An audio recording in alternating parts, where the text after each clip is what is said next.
Thank you very much, Adam. Hey, everybody. What is the very first impression that people get of your club? This is just a snapshot from the members at our most recent club meeting. When you take a look at this, what is your first impression? Does it look like we're having fun? Does it look like people are engaged? Can you see some similarities in the backgrounds? I would like to welcome you to Dynamically Speaking Toastmasters. In the next 25 minutes or so, I'm going to share with you some of the thoughts, some of the ideas, some of the practices that I've experienced, engaged in, and been part of in my home club of Dynamically Speaking, as well as sharing some of the ideas, pardon me, that I've had the opportunity to see in action in other clubs around the world. As an accredited speaker, I often get invited to speak in other districts like yours, and I'm delighted to be here. Around the world and learn other ways of doing things. It is said that if what you're doing isn't working and all you do is repeat it over and over and over, it could be a mark of insanity or a refusal to change. So I want to open your mind to just some really cool ideas. When people look at a picture of one of our very typical club meetings, what they say is, wow, that looks like fun. Oh my gosh, these people are enjoying themselves. How do I get to be part of this? Well, let's start with some of the basics. And I would like you to put your explorer's hat on. Imagine that you are looking for a Toastmasters club. You don't really know a lot about Toastmasters, but you heard about it. Maybe a friend, maybe a relative, maybe somebody at your workplace has said, hey, insert your name. Have you heard about Toastmasters? And so you go looking. And one of the clubs that you find in your Google search is this club called Dynamically Speaking Toastmasters. Well, it's an intriguing name. And as you start to look at the home page, one of the things that jumps out to you is that they call themselves the home to champions, past, present, and future. When people come searching for your club, do you have an identity? Do you have something that you want to share with the world, such as being the home to champions? We claim this title because, yes, we've got past district champions in our club. We've got division champions. We've got area champions. We've got club champions. We've got people in our club that we call champions because they were brave enough to actually do their icebreaker speech. We are the home to champions, and we define it on a very, very large scale. Let me take you on a little tour of the Dynamically Speaking website. When you come to the Dynamically Speaking website, and just so you know, this is our live website, okay? I've just quickly flipped over to our live website. What you're going to see is lots of fun and color.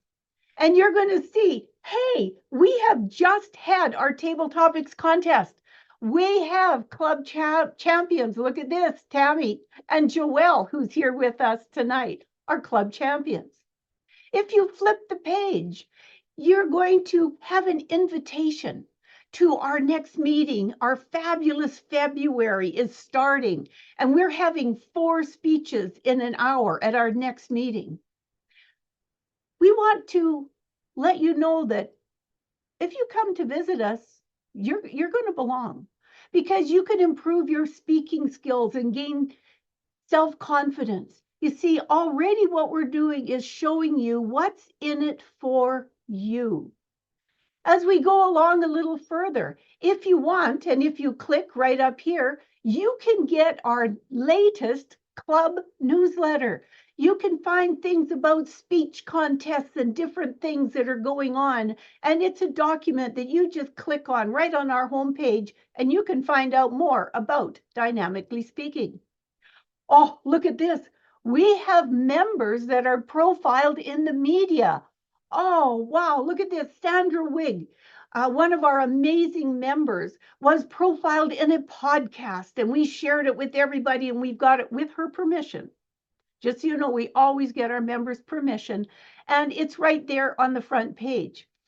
Dana Holland, wow, she's a police officer, and she uses her Toastmasters skills in her career as a law enforcement official.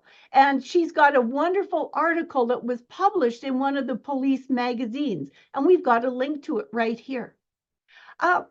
Let's promote Pathways. This is the most amazing online learning opportunity that any speaking and leadership organization can offer. It is truly terrific, and we want to let people know about it. We have our club officers right front and center. We've got President Shayla and our full slate of officers. You can meet and greet them right here on our front page. And guess what? We have an open house coming up in March, and we have none other than Greg Wood. As some of you know him from Keystone Speakers, The Magic of Speaking, how to bring magic into your presentations. We started promoting Greg at the beginning of January for our open house. And by the way, all y'all, you're invited. You are welcome to come to our open house. Shayla Farrow, our president, was also the Division D Rookie of the Year. Woohoo! Let's celebrate success. Look at this. We've got also our Rookie of the Year and the Club Toastmaster of the Year that we are celebrating. And Dana was Division D Toastmaster of the Year 22-23. So these are some of the things that you will see right away on our home page. And of course, if you scroll down, there's going to be more information. There's a wonderful little video that provides an invitation for people. We talk about what can you get in our club. Well, as soon as you join, you're going to get a mentor. World-class communicators. You are going to have a safe environment to build your confidence. You're going to belong to an international network, and what entrepreneur, business person, or anybody wanting to learn, know, and grow does not want to be part of an international organization? Answering the questions. Can Toastmasters make a difference? Yes. Can you have fun in a Zoom meeting? Oh, yeah. And if you don't believe that, you really need to come to one of our meetings. Can you deliver a speech and be creative? Absolutely. And I'll share this information with you later. So it just goes, and this is just our home page, right? This is just page one. Now, if you want to look a little further, we've got our meeting information. If you click on the meeting information, it gives you the Zoom link, etc. Now, we are careful with security, and that's another presentation, but we do take our Zoom security very seriously. You can meet our members, and you can scroll down, you can see the president, the vice president, et cetera, et cetera. You can meet everybody. And you can find out what kind of cool stuff do we do here at Dynamically Speaking. And you can play this little video that is you'll flip through some different screens. Tibbs Eve is a Newfoundland thing. We, celebrate some of the weird and wonderful things that we've done in our meetings, like we celebrated believing. We had puns, pivots, and a purpose. This is our Toastmaster radio play. So this shows you some of the really cool stuff that we can do at our club. You know, different pictures of some of our Zoom meetings. We had an outdoor hybrid meeting that was a whole bunch of fun. Oh, yeah, and then there's me. And then some of the other fun events that we have had at our club. What kind of a sense are you starting to get about dynamically speaking? Okay, some of our champion communicators. Look at this. Here we have our table topics champions.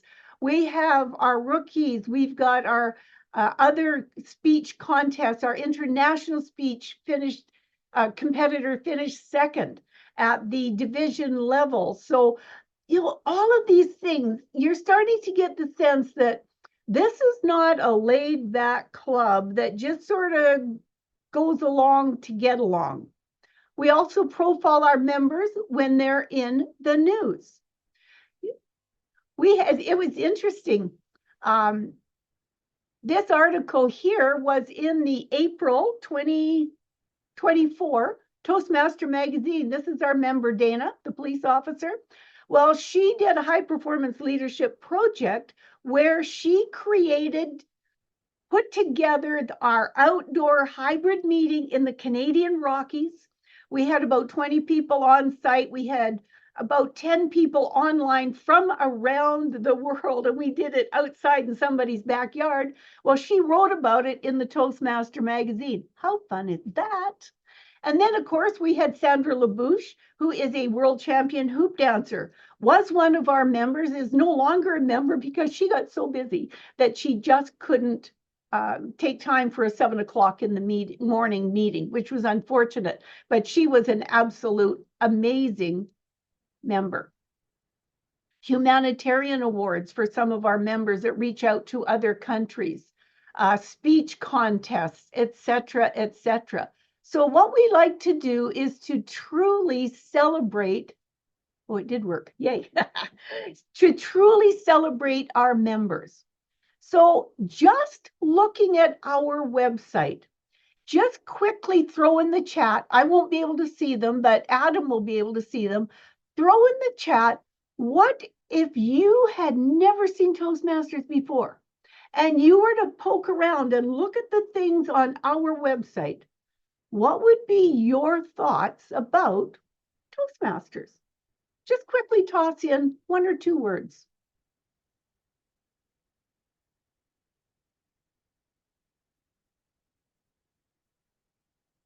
All right, Adam, can you share a couple of the words with me?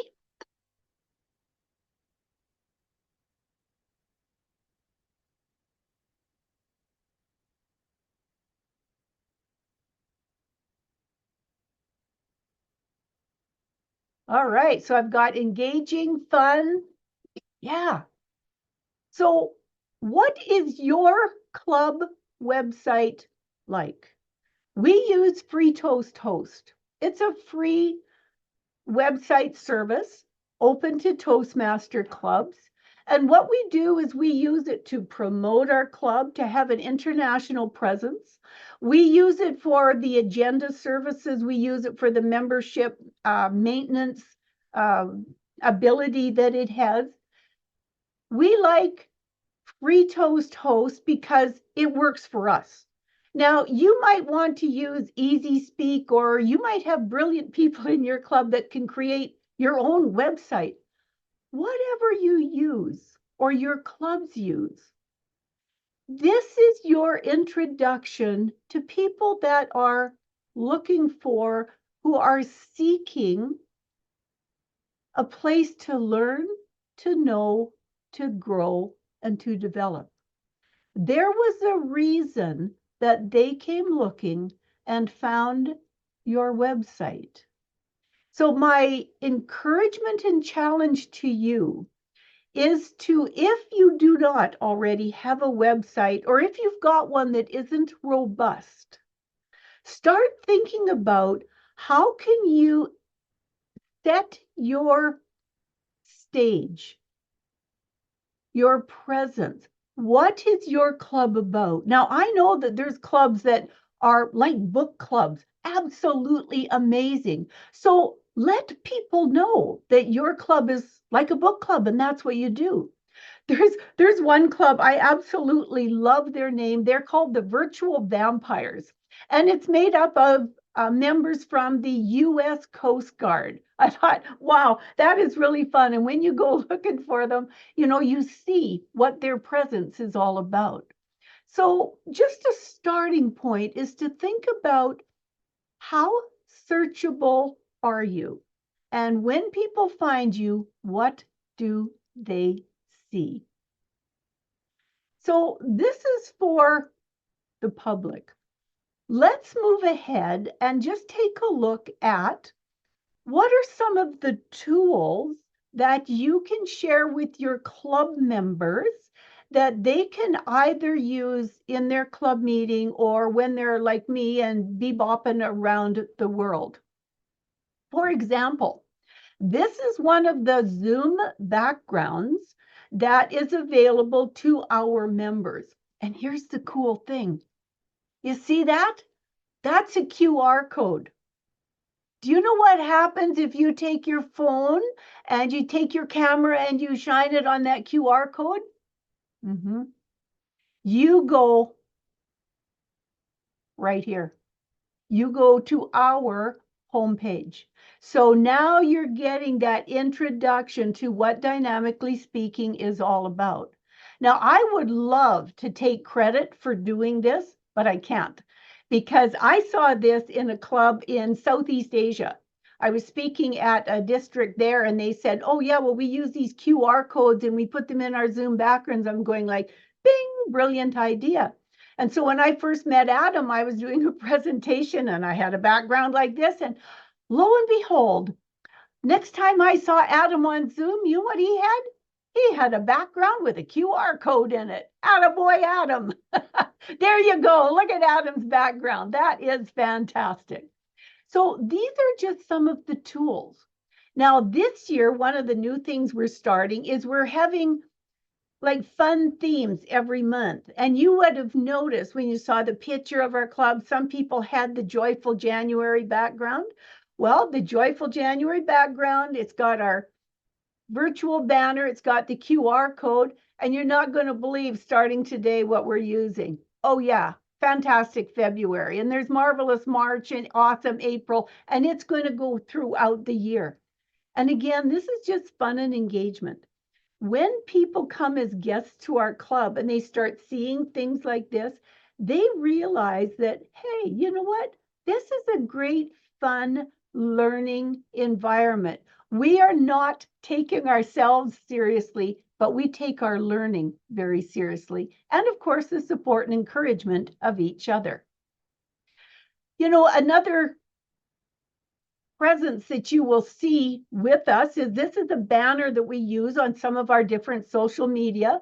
And again, what we're doing is, these are our members and we're promoting our club. And we just want people to see, look at these happy, sunshiny faces. Did you know that these people actually represent 5 different countries?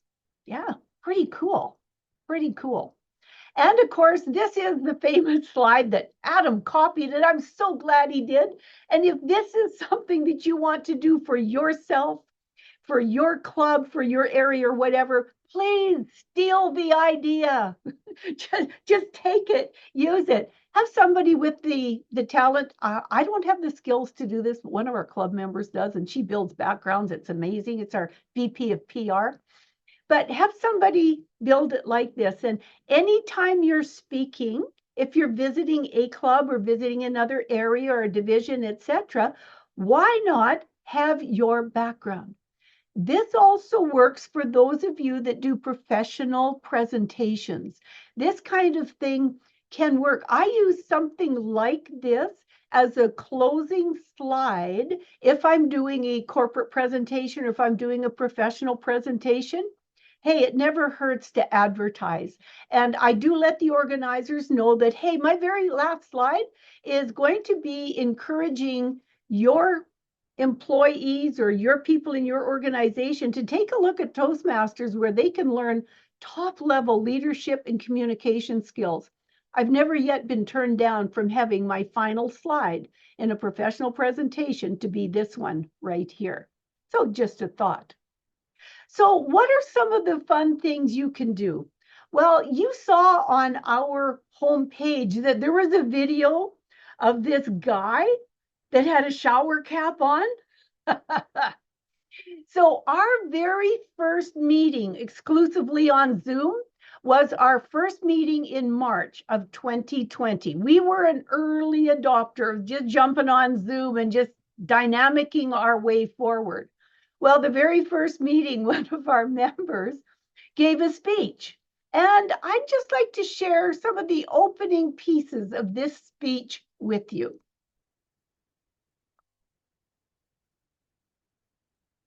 Braden says, I miss meeting in person, but there are some things you can do on Zoom that you just can't do live. His title, In Hot Water. Braden, you have room to Zoom. I am in hot water. I know what you're thinking. I took Ken's advice and tried to evaluate my wife's response the last time I did something stupid. But no, I am literally in hot water. A shower, to be specific.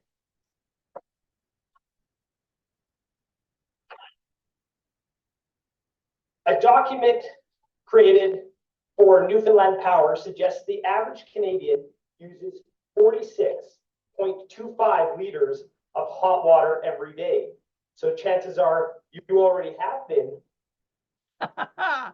And if you want to watch the rest of Braden's speech, go to our website on the homepage and click on. Isn't it kind of cool, the stuff that we can do?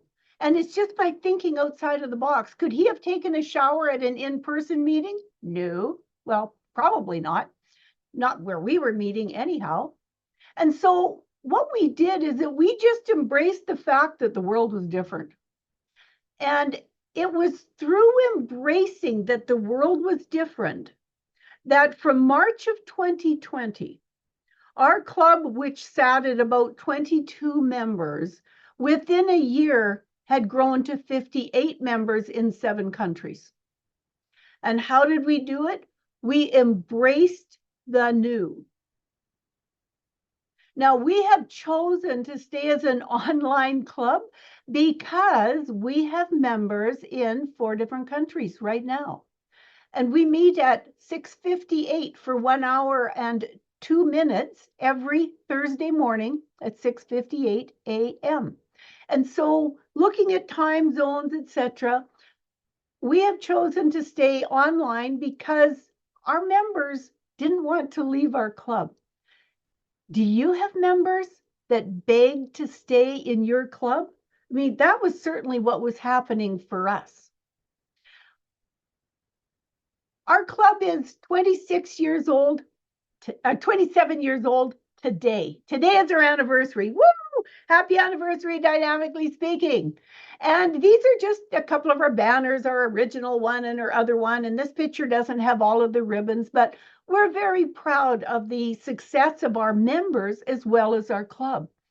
And one of the things that a guest reported to us one time, and we said, what do you think about our club? Because of course we have conversations with our guests after the meeting, just like you do. And they said, wow, what I got from listening to your members and being part of your meeting is that you don't really have members. You have raving fans. Wow. Yes, our club definitely has raving fans. And where are we at? Well, right now we have 9 out of 10 of our Distinguished Club program goals already met. And we've been doing it very successfully over the last 21 years. So 20 out of the last 21 years, we've been President's Distinguished. 1 year, we were merely a distinguished club. but we also work very, very hard at it. And so I want you to think about, your low membership clubs. I believe that anybody with 2 feet and a beat should really be considering Toastmasters. So how do you get these low member clubs to promote their club or to promote Toastmasters? Just as an aside, one of the principles that our club has is that if somebody comes as a guest and our time frame or our whatever doesn't quite work for them, we work with the guest to find them a club that will be satisfactory for them. We don't believe that anybody with a pulse is a good member for our club, because sometimes our timing or our time zone or something might not work for them. But why just shoo them away? Let's help them find a place within this incredible organization. So some of the other things that we do is that we have this e-poster that our members can print out. They can use it in their workplace, at church, community, wherever. And again, it's talking about Toastmasters. It's got the QR code. And where does the QR code take them? Bing, right? To our website, so they can find a little bit more. It's got the link there that tells them, it's on Zoom. So, you can come anytime, anywhere, any place, anyhow. We also have, as you saw on our website, our newsletter. We don't necessarily do it every month. It's about every 6 weeks. We put it out, and we've got the information there for our club members, for our guests, for the world. We also have a YouTube channel. Our YouTube channel is amazing. And as you can see, here are some of the videos, some of the members that you can watch. Excuse me, that you can watch in action. And so if you're wanting to find out a little bit more about our club or about our speakers, or our members can share their speech video with family, friends, etc. They can use it for professional sound clips if they're doing a demo reel, etc. So our YouTube channel, and again, this is always with expressed permission of our members. So we record every single speech unless somebody says, please do not record me. We've got a member that is quite a social media presence, and she does not want her speeches put on our channel because her concern is that if people are searching for her other channel, this would confuse them. Hey, that's fine. But if they give us permission, we put the video on our YouTube channel, but our mentors and our members use this for training. So if I'm mentoring somebody and I go like, oh yes, I remember so-and-so's speech. Here's Joelle Thorgensen. Okay, here's her icebreaker speech. She delivered it 2 weeks ago. And I can just pull this up and my mentor and I can look at it. We can evaluate it. We can use it as a teaching tool.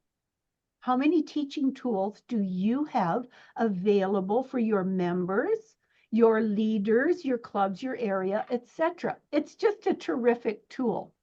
And again, there's no right or wrong way. I'm just sharing with you some of the things that seem to work profoundly well. The other thing we have is a Facebook page. Now, we don't do LinkedIn. And I don't know why. I don't have the answer as to why we don't.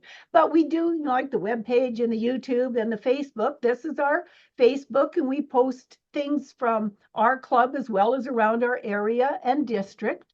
And of course, we have what I love to say is the stellar invite slide. And this is easy to do for everyone. So we are dynamically speaking, and you can see that we embrace our name. We are dynamic. I love to say that we're not silently speaking. We're not insipidly speaking. We are dynamically speaking. And when people join our club, and we give them their orientation, and they are assigned a mentor, and they're immediately embraced and included, the feedback we get is, wow, if only I would have joined before, if only I would have known more. So think about how many people are out there in your community, in your neighborhood, in your province, in your state, wherever. How many people are out there that would say to you, oh man, I just wish that you could have told me about this like a year ago. It would have been so awesome because I love Toastmasters so much. The next piece of the presentation is going to be where Adam is going to facilitate any of the questions that you might wish to ask me. And if you've got questions, please toss them in the chat for Adam. And I am more than happy to answer any question on any subject that you might have for me. Can you hear me now, Freddi? I sure can. Yes, indeed, sir. Excellent. Apparently my microphone was off when I was trying to read off the camera there. So Okay. does anybody have any questions for Freddi?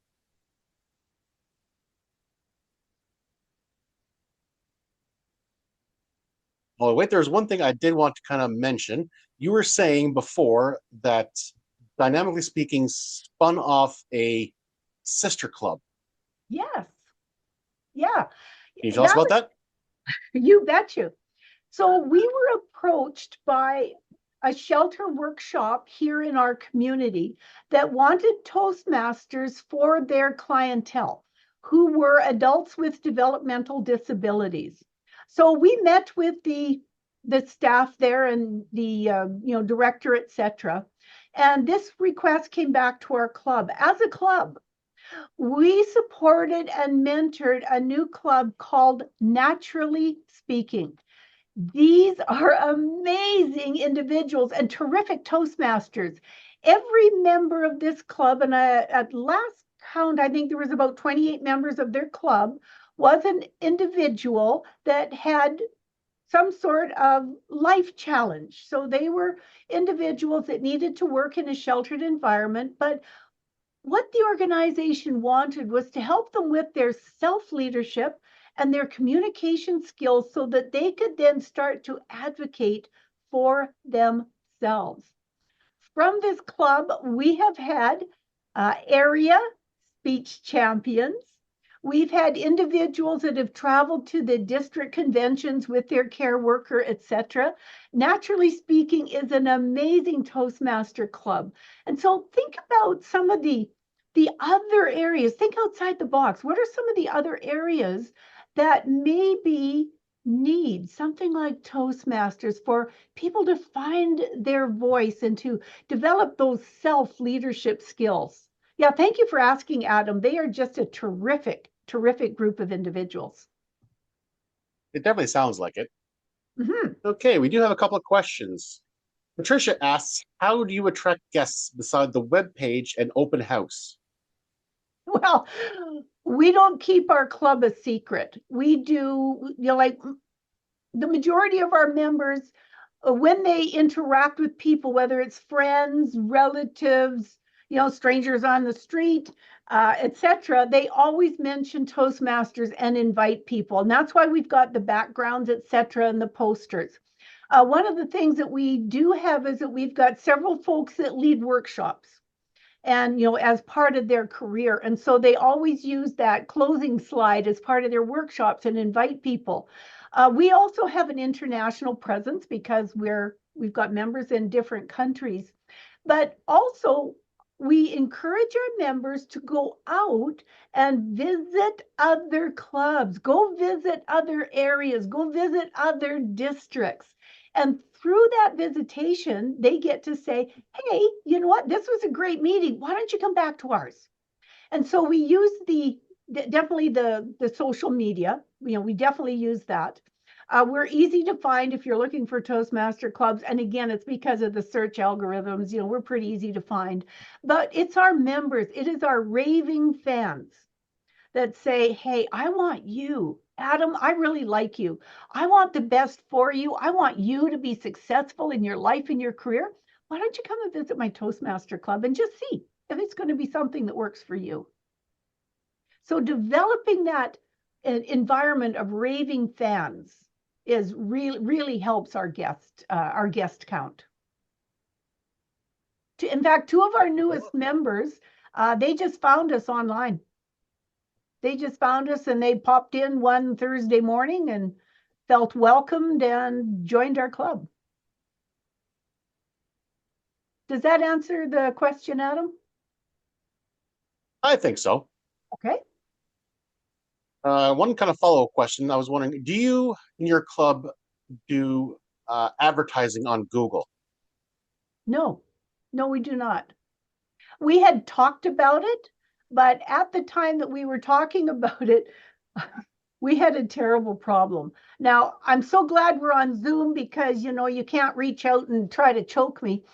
We had the problem is that we had too many members. When you have a club of 58 members, it's really hard to manage. It is really hard for that one-on-one care and the mentoring, and it was really difficult. So at the time that the conversation came up, we said, oh, good Lord, no, it's the last thing we need is more members. Now, thankfully, we're on Zoom, so you can't harm me. But since then, you know, our club basically split. Some members went to another club that was struggling, and we sort of are staying in that low 20s, you know, between 19 and 24. And that's a number that for us works well. Now, at one time, our club, this is back in the early 2000s when I first joined, we were at 5-6 members. We have been a low number club, and we chose to like just really get out there and be dynamic. And it didn't happen overnight. And so your low number clubs, you know, like 4, 5, 6 members, that's a reality. But you'll start getting that energy and that presence and that engagement and help people to see that it can help them with their career. It can help them as a spouse and partner. It can help them with church and community. One of our members gave an amazing speech on using evaluation techniques that she learned in Toastmasters to work with and support her teenage children. I mean, really, what parent would have teenagers wouldn't love to have a tool to support that? Awesome. Thank you very much. Next question from Lorette Greenlay. How Hey. long is your newsletter? It's about this long. It really depends. Sometimes we might have 2 or 3 articles. Sometimes it might be just reporting on the contest season. Sometimes it might be even longer. It just depends what's going on at that time in our club. As you know, I mean, clubs have seasons, right? You've got real busy season, and then you've got, like, we're a sunshine club. We meet all summer. And so sometimes in the summer, we've got, you know, like smaller numbers. Maybe we've only got 12 or 14 at our meeting. And so, you know, people are on vacation and everything. There's not a whole lot of stuff going on. We might not have a newsletter in the summer. And so when things get going, you know, like at the end of August, we'll get a newsletter out there and start reminding people, hey, summer's over, people, come on back to Toastmasters. Here's some of the things that are happening. You know, here's our kickoff, here's our speech contest. This is what's going on. And, you know, grab a buddy and come on to our meeting. So Lorette, our newsletter varies in length. It just depends on the season and what's going on. Thank you. Another question from Patricia. How long ahead do you promote your events and where? We like to have as much lead time as possible. However, we're real people in a real club, And sometimes deadlines sneak up on us. I mean, that quite honestly, we're not perfect. We're just excitable. So for example, with our open house in March, we got our keynote speaker and everything arranged in November. And we started letting the members know that, hey, the March open house is coming, but then we started promoting it in January. So we've got January, February, 2 weeks in March to promote our open house. And so what we're doing is that, yes, it's on our website. It's going out as news blasts to our members and to guests. If guests give us permission to capture their email, we always ask permission.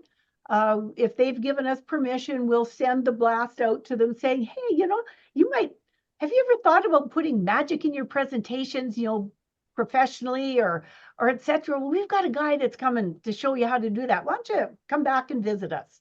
And so we like to have a 8 to 10 weeks lead time. But the truth is sometimes it's only 2 or 3 weeks. So sometimes it catches up on us. Okay, thank you. Dell asks, looking for ways to promote your clubs. Tried posters and the posters were taken down. Can you suggest any other ways? Oh, that's kind of interesting. Not knowing the background, I do know that in some places, some community boards, some workplace boards, if you do not have permission to put the poster up, they will remove it. As just a good practice, it's always good to get permission to post on notice boards, etc. I mean, whether it's at your little grocery store, your laundromat, your bulletin board at work, find out if there's some place that you can get permission to post it. Maybe have some fun with it as well. When I joined Toastmasters, I saw a poster in the elevator of my work building. And I went to a meeting, and quite honestly, I have to tell you, it was one of the worst experiences of my life. It was the screaming example of how not to have a meeting. And so I didn't go back the next week. But one of my colleagues came bouncing into the office on a Thursday morning. Now, this colleague was notorious for hating mornings. She didn't do mornings. Mornings, like her day started at 1 in the afternoon. But she would come leaping and springing in on a Thursday morning. And so I said, like, Barb, what got into you? And she goes, she says, I've been to Toastmasters. I said, well, I tried Toastmasters and it sucked. She said, well, why don't you come to our meeting? And so I did. I went the next Thursday morning and I've been going ever since. And so getting back to the poster thing, are there some other places you can put it? Can you do it? Can you get permission to do it electronically? And again, that's where, a club website or a newsletter blast or, remember that commercial for hair shampoo? I think it was, she told 2 friends and they told 2 friends, et cetera, et cetera. I have some fun with it and maybe have a contest with a ridiculous prize that, like how many generations of invitation can you send out? What about if you turn the posters into paper airplanes and just, at your next parade or gathering or something, just start sending out paper airplanes? I mean, there's so many cool things that you can do. But if the posters are being taken down, I'd want to know why and just see if there was actually a process where you could get permission to put the posters up. Yeah, that'd be kind of interesting to hear too. I've never heard anything being just taken down. Mm-hmm. Okay, thank you very much. Let's move on here. Trisha asked, do you know any clubs that have promoted Toastmasters in their churches? Yes. What has been the best way? Yes, actually. So our club sort of got its start. We had some of our founding members were part of another Toastmasters club where you could not talk about the 3 big no-no topics, right? Sex, religion, and politics. And these men were leaders in their church, and they were wanting to, find their voice, etc. And so they went to the club executive where they were at, excuse me, And they said, this is what we want to do. And they said, nope, no way, absolutely not. But if you want to start your own club, we'll help you get going. And so that's exactly what they did. And so initially, our club was developed because some of these people wanted to talk about the big three no-nos. And so over the years, we have evolved. And so we've got right now a member that's a pastor, and we've had other pastors and, like religious leaders. And, we don't care about denominations. We're here to help you find your voice and get your message out. So one of the things, other things that our club is known for, and that is that you can, with respect, talk about absolutely any topic, and you will be evaluated against the parameters of the project that you are working on.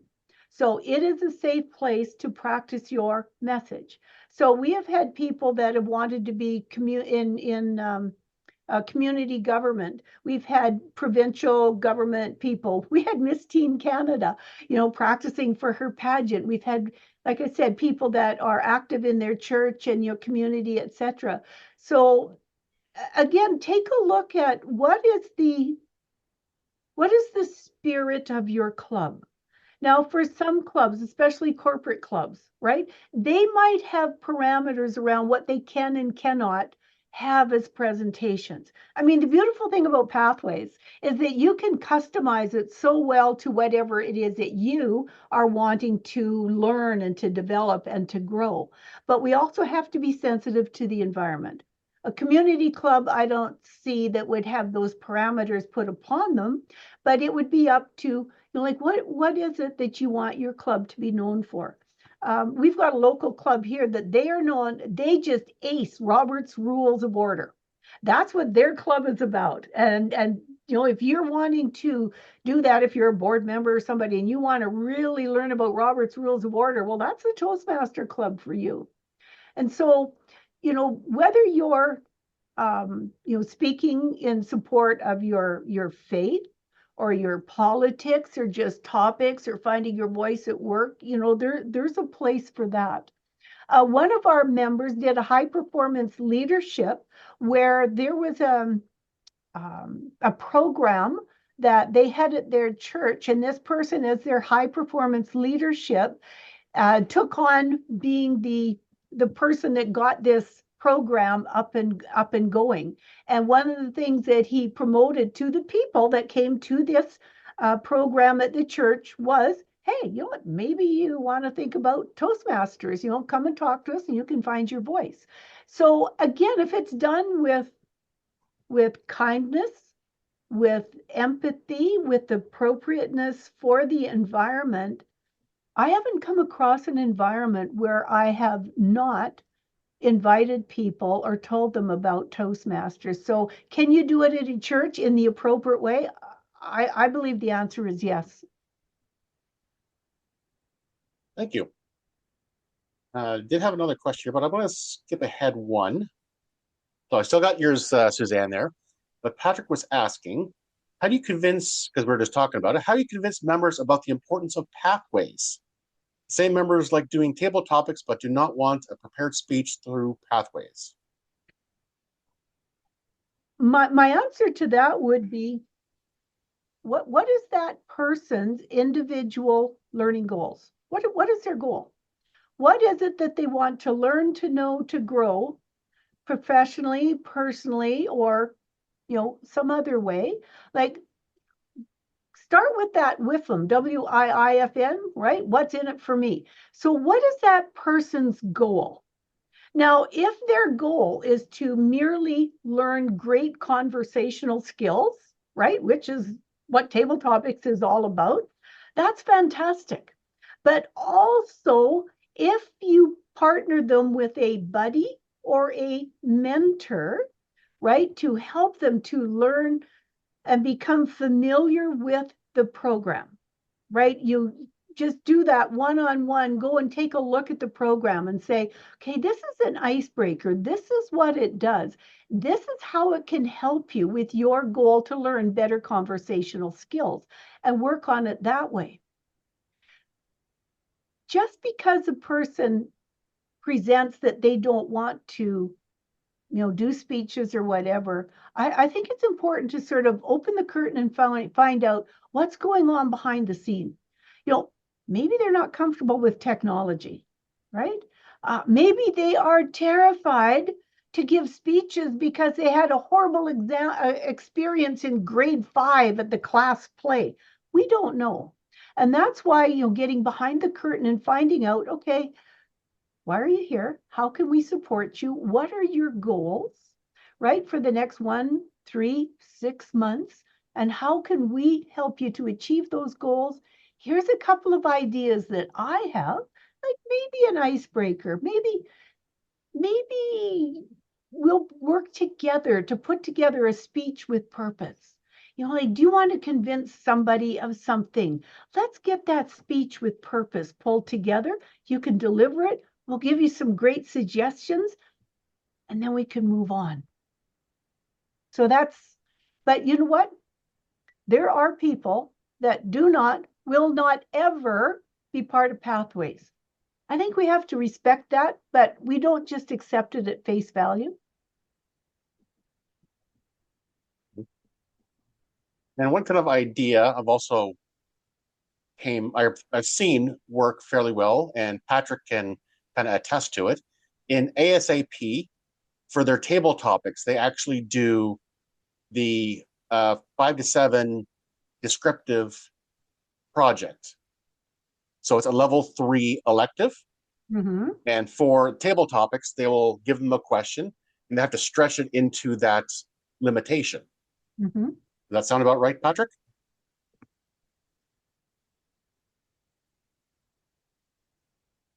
Yeah, so at ASAP, we would do like 3 to 5 minutes table topics, and we use the project from Pathways as the basis. So the questions are asked, but then they'll need to tailor the answer to the project from Pathways.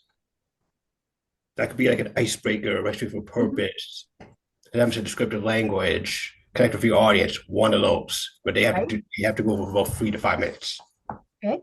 So your question, Patrick, is to how to coach people to be able to speak for 3 to 5 minutes? Is that the question? Well, no. Well, the original one was that what I've counted is when I've gone to like do a presentation on Pathways, I've noticed when some of the persons have kind of told me they've advised me of sometimes when they help members table topics right on there, want to do that.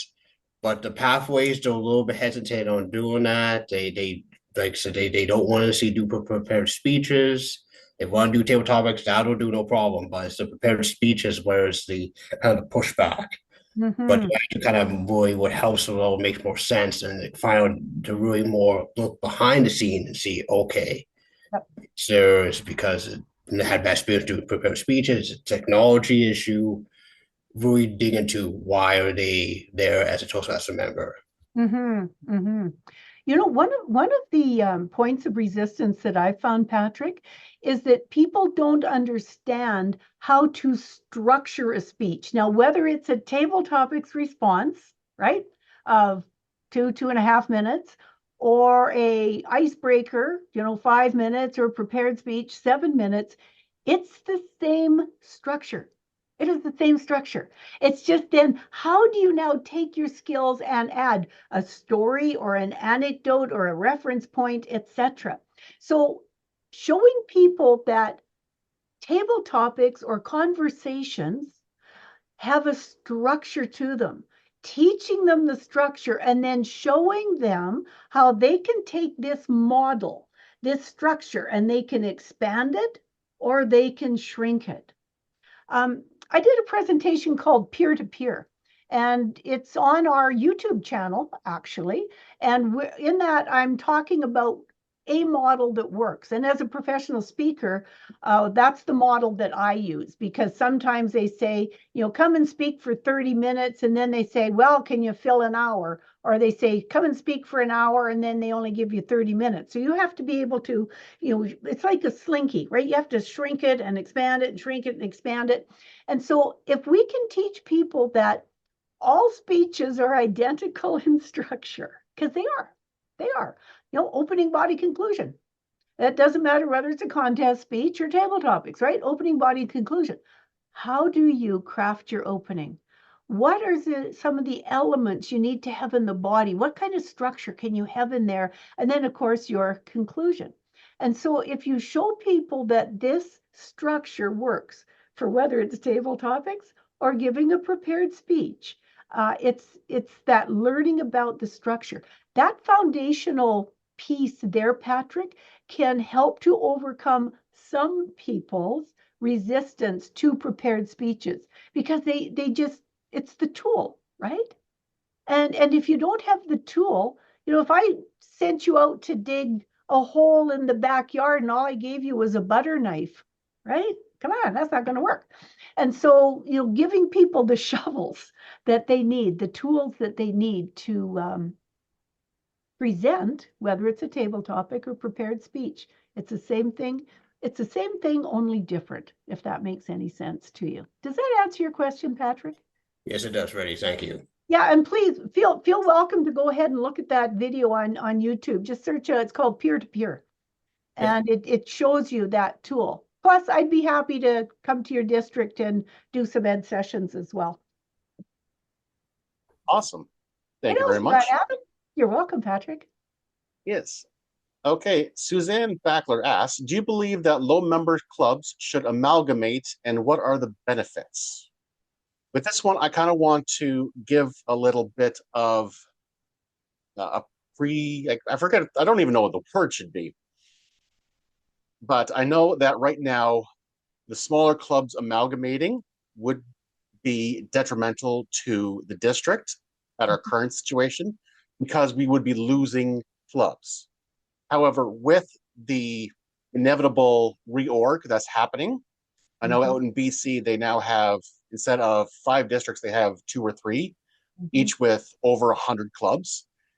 Would amalgamating in that sense, when we are large enough to survive the amalgamation of smaller clubs, would that benefit? There isn't a really easy answer to that because it depends on a number of things. One of the districts that I spoke at had a very similar challenge to D64, quite a number of low member clubs.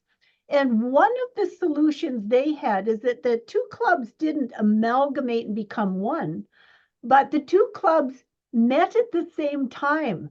They shared a meeting. And so they were able to get the benefit of the experience and the dynamic and the energy of a larger group, but still stay 2 autonomous clubs. Now, I have not personally followed up with this district to see how it worked. I was absolutely intrigued by the thought of, having co-meetings. I thought, you know what? That could probably work. And now whether or not the 2 clubs, actually there was more than 2 that were getting together, whether or not they grew, I haven't followed up. I don't know. But why wouldn't they?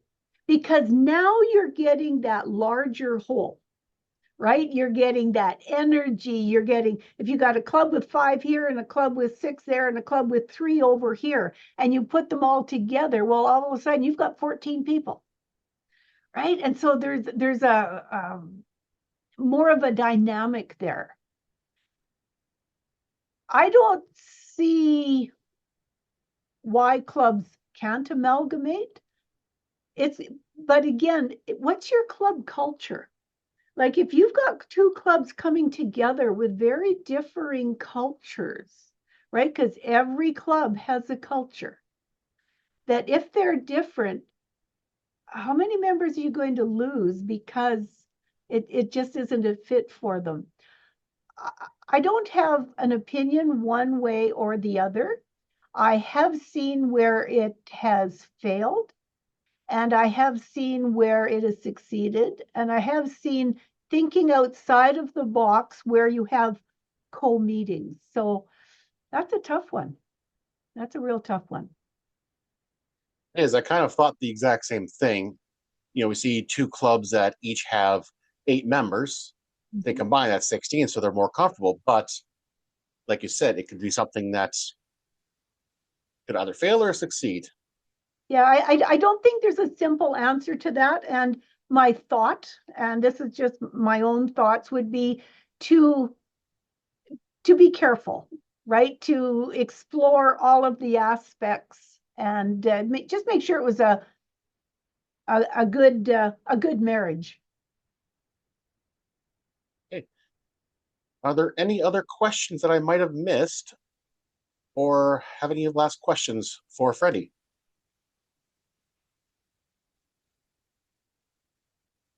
Already saying, I think all clubs should have sessions on pathways. They have a YouTube version for everyone to access. Actually, Patrick? there Get on are it. great, there are awesome YouTube videos. Most districts have pathways videos. If you've got your district pathways champion and they haven't yet created a video, have them do it. TI has pathways videos. There's sessions that are held regularly that people can zoom into or attend. There is a lot of support out there, and a lot of it's in video form. Or you can, jump into an online live meeting to learn about it. Just start doing some searching, doing some digging. I'm a member of District 42, and I know that in District 42, we have lots of resources that people around the world can access. I am guessing, Adam, that District 64 would have some of those. If not, borrow them from other people. Right? I mean, a district doesn't have to be an island. We're an amazing global community. Let's reach out and get support from our friends and colleagues around the earth, around the world. Fully agree there. And Right. Dynamically Speaking YouTube channel does have videos on pathways. So Actually have a couple of names for Patrick who would like that. We have individuals that want him to come and do a pathway speech. fantastic. So mine later, Patrick, I will send you the information. One of them is Esther, who's online right now. I don't think we have any other questions. So I would just like to have a shout out to my brand new friend that I just met today, Patricia Martinez. Patricia, did you have any questions for me that weren't answered in this session? No, you really, thank you so much for the warming welcoming and for the invite. I know it's been really great. And to know that there is other clubs as well in other areas. It's the first time that I'm really attending. I'm struggling. But yes, as Freddi says, District 42, which I belong to, yes, please borrow what we have. We have every month pathways seminars. And I encourage you guys. I can say that I'm a testimony that someone that didn't want to use pathway, and I was voluntold to be the ambassador of my Division A. Since then, I have completed my level 1, and I'm going through. So it is important to challenge people and listen some of the ideas of Freddi. I'm completely amazed. So thank you. Well, thanks for coming, Patricia. So those of you that don't know, I was up in club officer training in Calgary today, and Patricia and I were in the VP of Ed seminar, and she was asking me questions, and I says, well, Patricia, I'm going to D64 tonight. Why don't you come along for the ride? And gave her the invitation, and here she is. And guess what? We can all do this. We can see what is going on in other districts literally around the world. There's some amazing stuff going on. So thank you for joining us, Patricia. It was great having you here.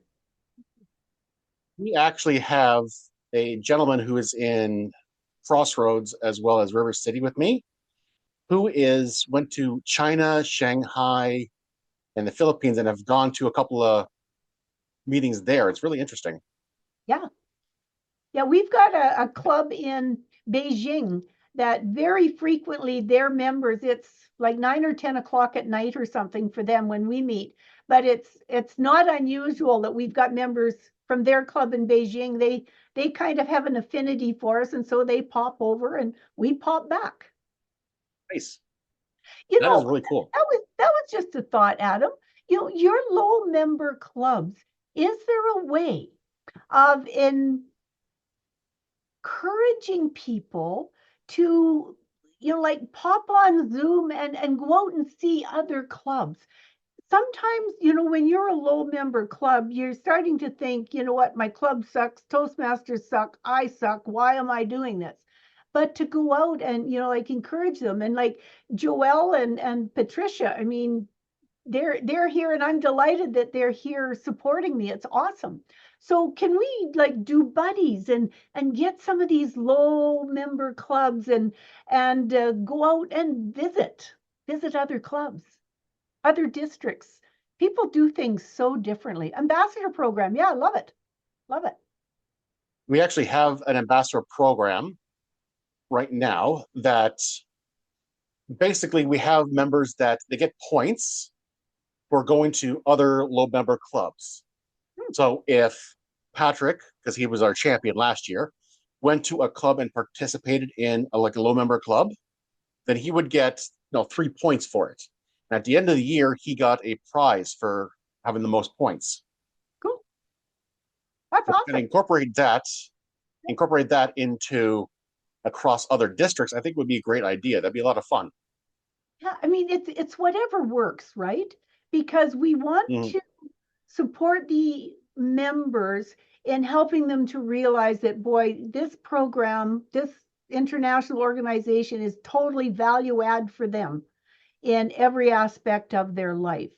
And so how can we incorporate that? How can we encourage that? How can we help them to realize their potential, like through the amazing program that we have to offer and all of the supports? You can probably tell I like Toastmasters. Yep. It's a lot of fun. Toastmaster for life. Yep. One last question from Brenda Smith. What type of success have you had using Speechcraft to get new members? Our club has never done Speechcraft. However, our members have gone and supported some of the other clubs in our area that have done Speechcraft. And through that affiliation, the timing and the format of our club worked well. And we got, I think over the years, we've got probably a total of about 4 members through Speechcraft. Our club has never done it, but we have supported other clubs in doing it. Excellent. Never done a Speechcraft myself, but I'm really interested to try because it'd be a lot of fun.